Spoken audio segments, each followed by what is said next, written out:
Hi, Mike. Why'd you sleep in the car all night?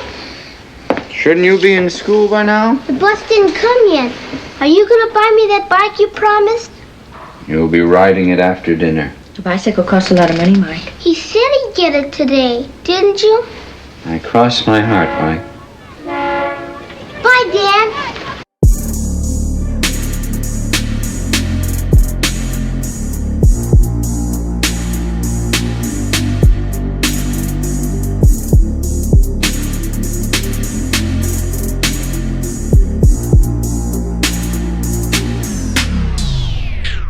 If you love listening to this show, please consider giving a rating and a review on Amazon Alexa or wherever you listen.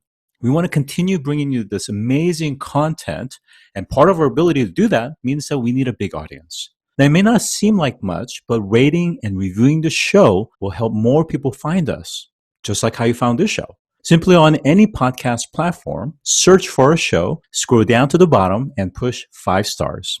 It's that easy. Thanks for supporting the show.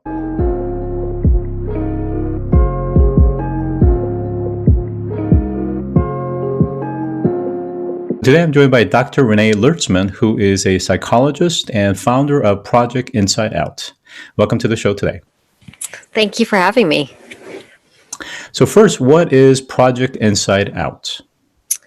Project InsideOut is an initiative that was designed to provide organizations, really across all sectors, but particularly focusing on organizations and teams who are working to address climate change and sustainability, by translating insights, research, best practices that have been more finely honed in the clinical psychological world, the neuroscientific worlds, the interpersonal neurobiology, to take what we know about humans and the psyche and translate that into tools and resources that can actually be applied and used by these organizations and initiatives. But really, truly what Project InsideOut is about is a fundamental shift in our mindset in how we are approaching climate change and biodiversity crisis. It's a fundamental mindset shift that we are somewhat on the edges of, and Project InsideOut is really about accelerating that mindset shift based on the existing best, practice and insights that we already have that have not yet found their way into our practices and how we are addressing climate change. Well, thank you very much for that introduction. And if I may go a little bit tangent and bring up something that has to do with this notion of understanding kind of human behavior where it sometimes doesn't quite make sense. And, I'm going to come back to this notion of the mindset change and really, accelerating that shift. At the time of this recording, we're in kind of mid-November timeframe, and recently I think we've had a major one-day jump in terms of COVID cases. And I know personally I've seen people kind of in the New England states being very casual about not wearing masks or observing social distancing as an example, and it just really kind of vexing us to this kind of behavior that's misaligned with the data. And there was an interesting article that came out recently that talked about it, that it's not that the mainstream people that are not abiding by some of these social distance and mask requirements, it's not that they're not necessarily ignorant or even disregarding it. I think one of the things that they pointed out is this notion that, many times we make decisions and we assess risk based on experience. And, for most of us, I think this is probably likely the first pandemic that we're going through. So we don't have that prior experience. And this also holds true for climate change as well. And in the absence of that experience, we have a hard time gauging the true risk in terms of assessment. And perhaps maybe our behavior doesn't align properly with the risk assessment because we really don't understand what that risk is. There's a high degree of kind of abstractness. So I guess one of the things that I want to ask you about is, as we talk about the environmental crisis and the human psyche and how it's kind of hardwired to disengage from information or experiences that are oftentimes really overwhelming, especially if it's difficult or disturbing, such as climate change. Why do some of us choose to maybe turn the other direction, just or maybe disregard the facts? You know, kind of like the example I'm bringing about COVID and some of the precautions that we should be taking. Well, so you raise a number of points here and intersections of COVID and climate and how our minds are designed to process information, to assess risk. So there's a few things to, I think, acknowledge here. One is just fundamentally recognizing that we humans are we're affect driven. So, you know, this is based on so much research, Kahneman, and, you know, you name it, that we base much of our cognitive process, our decisions on feeling, and often it's not necessarily conscious. So affect is the term that's in a way most accurate, which is the felt sense of something. So that's just number one, which is that we've got to just kind of get aligned around that, and I think put to rest these discussions, these debates about why aren't facts and data doing enough to motivate and mobilize people to take action. That I think we can just sort of say, okay, we already know that the ways in which we process information and risk is highly complex, that it's a confluence of our social interactions, that we as humans are, you know, making sense of the world and making decisions largely informed by our social context, our interactions. Your point about the fact that it's not necessarily you know, tangible in the way that we might think of some other kinds of risks. So there's that invisibility and the reliance on our imagination in a way. Like, so if we take climate change, our ability to engage effectively with climate change and climate crisis right now, and 15 years ago and 20 years ago when we needed to be really acting on it, is largely dependent on our ability to engage our imaginations in foresight, in anticipatory, you know, practice, and shifting out of that mode of it has to be hitting me right now immediately in order for me to act and want to do something about it. So there's a lot of debate in the space around if people felt that it was touching them most directly, that they would then take action. Well, that is actually not completely accurate. There are people who've gone through flooding, extreme weather events, extreme wildfire. Like, it literally can't get more immediate and can't get more direct than it has been. And those same people, you will find, will continue to maintain that they don't know if climate's part of it, that there's some uncertainty. There's just a real difficulty in coming to terms with the causality of that. That, in my view, in my experience, having studied and worked in the space for, you know, really over 30 years, is that we've got to recognize that these issues are very activating. They're very triggering for people, that climate change brings up very complicated responses that can very quickly lead to avoidance and to overwhelm. And that has to do with, you know, in part, that we are part of the situation, that it's forcing us to look at ourselves, and it's forcing to look at, you know, our practices that can bring up, you know, maybe,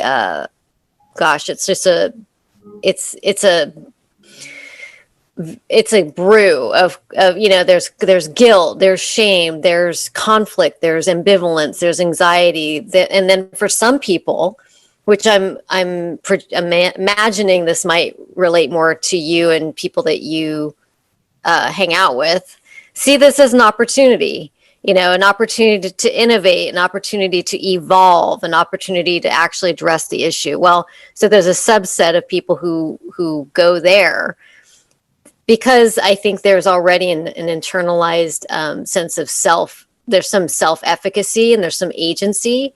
Whereas for a lot of people, we feel like, well, there's not much I can do about it anyway.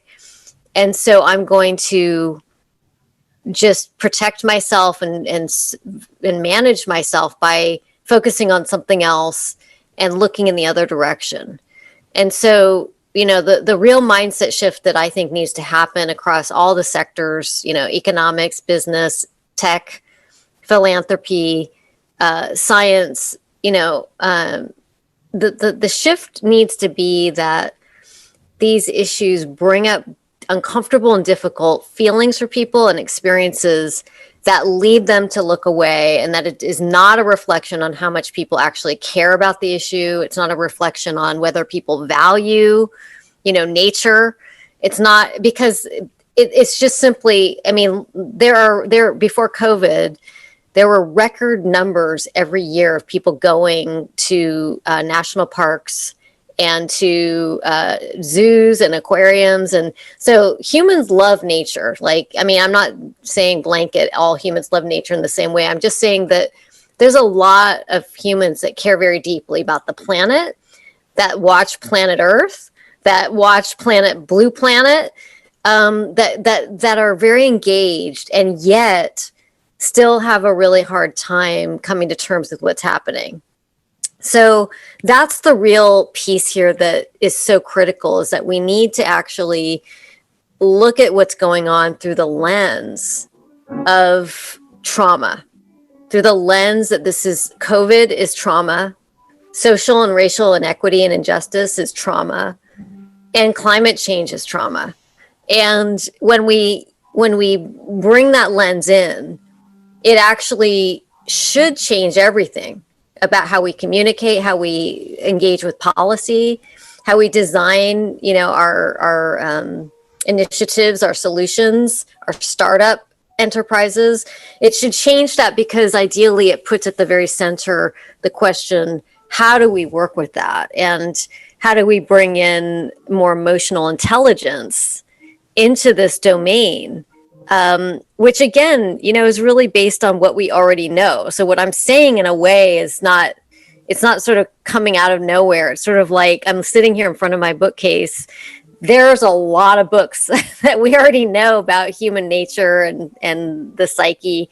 It's just a matter of connecting the dots. And I think, if I'm honest about it, it's about us being willing to say, you know what, this is distressing and hard stuff. And let's just name that. Let's just acknowledge that. And in doing so, we create more, what's referred to as, safe spaces or psychological safety, which is it's the foundation, it's the context for humans to be able to actually, engage in that higher executive functioning of the brain, which is, okay, what do I do? How are you feeling? What's going on for you? Here's what I'm feeling. And then we can move into real solution space. So let's get into a little bit of dialogue. I think the role of media, but also the role of activist groups, and then that's really, I think I'm part of that. Let's call it, machinery that is trying to promote climate change. When we think about some of these mediums, you characterize them in a kind of a doom and gloom, and that creates this ever-present dread and gloom and sense of helplessness. And to the points that you made earlier is that we tend to very much avoid those things. And I think when you characterize climate change and these kind of existential threats as trauma, I wonder, I guess, how are we counterbalancing that? So I think, there's a big camp on the climate change side where it's politicians or policymakers or activists, where they feel like they need to take a very kind of an emboldened approach to get the message out and really ultimately to achieve action. And are you saying that their approach is wrong and that we should soften the message, we should soften the policies? Or is that we still move forward at a fast pace, aggressively, but that we create these safe spaces that you're talking about? The latter. So what I'm saying is it's not about softening the message at all. It's about recognizing that as communicators, people working in media, that the content itself is challenging and triggering. The the tendency is to then want to focus really heavily on solutions and on positivity and on hope. And what I'm saying is we need a more nuanced approach that does that, but does not avoid or kind of skirt around the reality that we're in. And what I see a lot is a very almost a little bit of a simplistic approach to, well, let's only focus on positivity and optimism and hope, because that's what really motivates people and that's what inspires people. Well, that's absolutely correct. That we need that sense of optimism and hope to stay engaged and to want to engage. But we also, as humans, need reality. We need authenticity. We need to be able to just say this is really upsetting, or I feel really I feel overwhelmed. Like, it should be okay to have those feelings and to not see that as taking away from moving into a more positive solution space. Yeah, I think there's a lot to explore here. So, on the topic of hope and optimism, and I think this is a strategy that the Bill Gates and Melinda Foundation really does a great job. Is if you listen to their messaging around some of the things that they're doing with the lesser or underdeveloped nations, is very much of that of optimism. It feels like the goal is closer to attainment, so that it feels more tangible within reach. But at the same time, you have people that talk about this notion of false positivity, and that's something that I think Dr. Susan David talks about on her TED Talk. Is this notion that we tend to try to put it under good and bad camps, and if people are saying I'm afraid or I don't like this, or I feel uncomfortable, that those are bad feelings. So therefore, we'll try to kind of shove it aside, and kind of cover it up and try to come up with some sort of positive messaging. So what's the right approach? And can you get a little bit more specific in terms of that safe space? And how do we practice on a policy level versus just an individual level? Mm-hmm. Thank you. So absolutely. So I'm completely aligned with what Susan David is saying. And that as a climate community and communicators, we need to be adapting that, applying that. So Project InsideOut is very explicitly about that.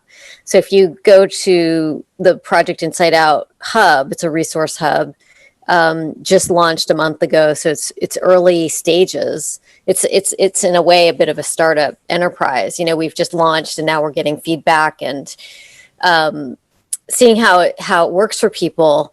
But it literally walks you through these 5 guiding principles that can and are being applied at just all kinds of scales. So it's not at all about the individual one-on-one kind of interaction. It's about how we design our messaging, how we communicate, how we show up as individuals, as leaders, as citizens. And it's grounded in, these 5 guiding principles are really grounded in a synthesis of research, including Susan David's and a number of others, which is, based on this fundamental concept of attunement.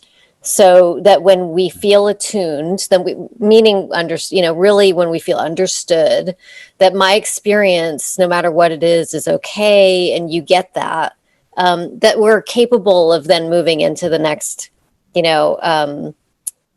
levels of, okay, now what do I do? And that's where the action and the impact and all of that comes in.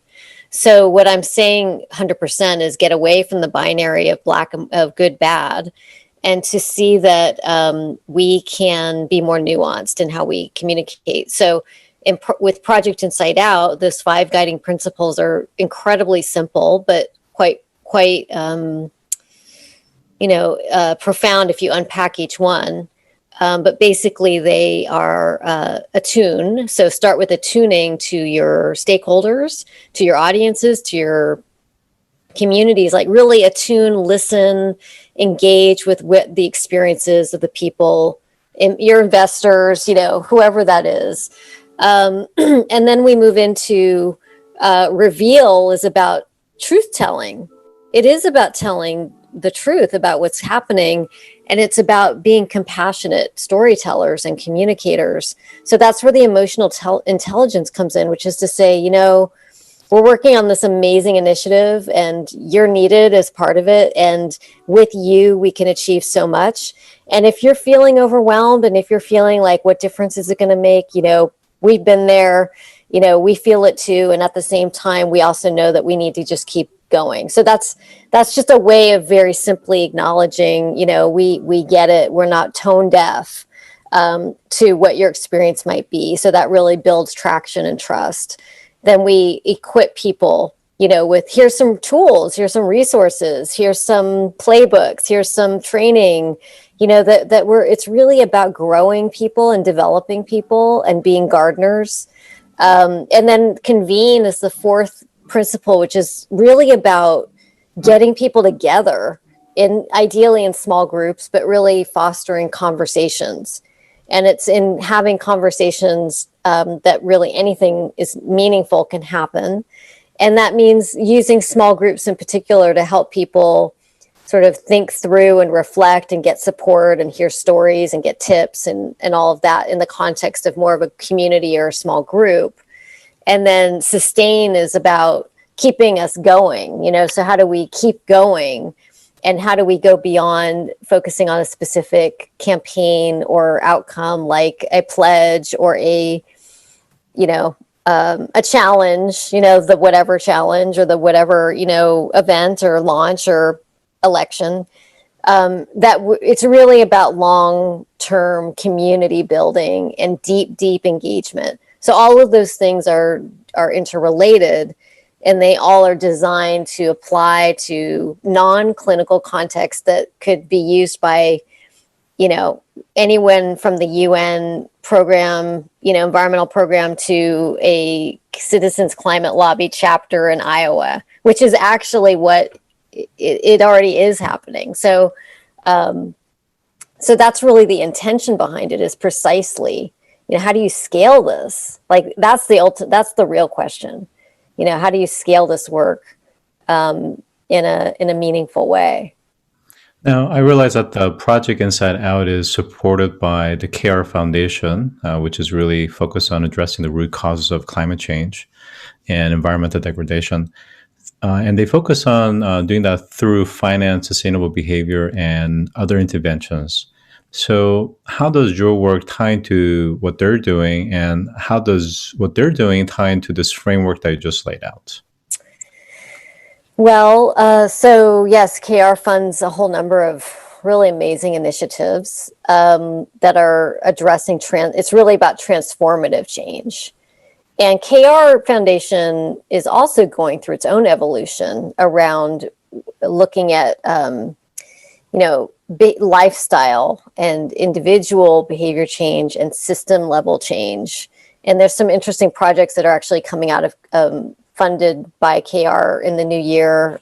There's a new initiative that is focusing on scaling sustainable behavior, coming out of Cambridge, a Cambridge Commission. So where our work is coming from is we're saying if we want to actually have impact at scaling change, that we have to be working at numerous, levels simultaneously. And that a missing piece is that we haven't been looking enough at ambivalence, that we haven't been looking enough at what gets in the way for a lot of people to engage and to take action. And that could include political action, but recognizing that transformational change, the key word is change. And and as I mentioned, we know a lot about change. I work in change management. Like, there's a lot of insight about change and change management, which is that change is really hard and people resist it. And so what we're bringing in is, it's almost like an additional lens, or it's a way to augment the work that's already being done. So if you take a project like, C40, that's working at the city scale internationally and is engaging mayors and cities on, hitting carbon targets, where Project Inside Out potentially would come in is to then look at, how are these cities engaging with communities in a way that's actually designed to enable people to process, shifting our consumption, which is, let's just be honest, is our way of life. It's who we are and how we identify who we are through our consumption, right? Like, I am someone who buys these things or who consumes these things. So we're coming in at that level, which we would maintain as a deep kind of fundamental level that unless we do, we're going to continue to hit up against the resistance that I think has been confounding people on these front lines across sectors for decades. So it's really intended to be seen as an ingredient in the mix, and ideally would directly impact the theories of change that are being used, because that's actually a big part of this. What this is all about is and in relation to the KR Foundation is like, being really thoughtful about, like, what are our theories of change, and are they the right theories of change, and is it maybe time to innovate our theories of change, where our focus before was on, behavioral economics and nudging and incentives, and then it kind of evolved into messaging and storytelling, and then it evolved into design thinking and impact, social impact, and now where it's really going is in this domain of relationship and community and empathy and connectivity and all those things that we know, and how do we join all of that up so it's actually really integrative. And that's where I think our work is in alignment and supports what KR Foundation is doing, and vice versa. Okay. We are out of time. I wonder if you had a kind of a singular message that you wanted to either reinforce or to be able to explicitly call out. What is that message that you want to give to the listeners? Well, the first message is to acknowledge that how we're feeling and coping and processing what's happening in our world right now with COVID and with race and social justice and climate change actually makes sense, that this is legitimately difficult, distressing, and that we have, I think this is really the key message that I heard you reference early on, is that this is really an opportunity for us to evolve. And I'm not saying that to be sort of now putting a positive spin on things, but that's really how I see it, is that this moment we're in is an opportunity for us to evolve as individuals and as communities, as collectives, so that we actually reach these higher level functioning that we are capable of, that actually bring out our best selves.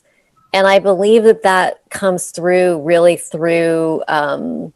our ability to name and acknowledge what is real and what is happening, but also leaning into the we, right? So it's really going from that me to the we, and that we're it's a very dynamic time right now, where frankly there's a lot of opportunity as well as difficulty.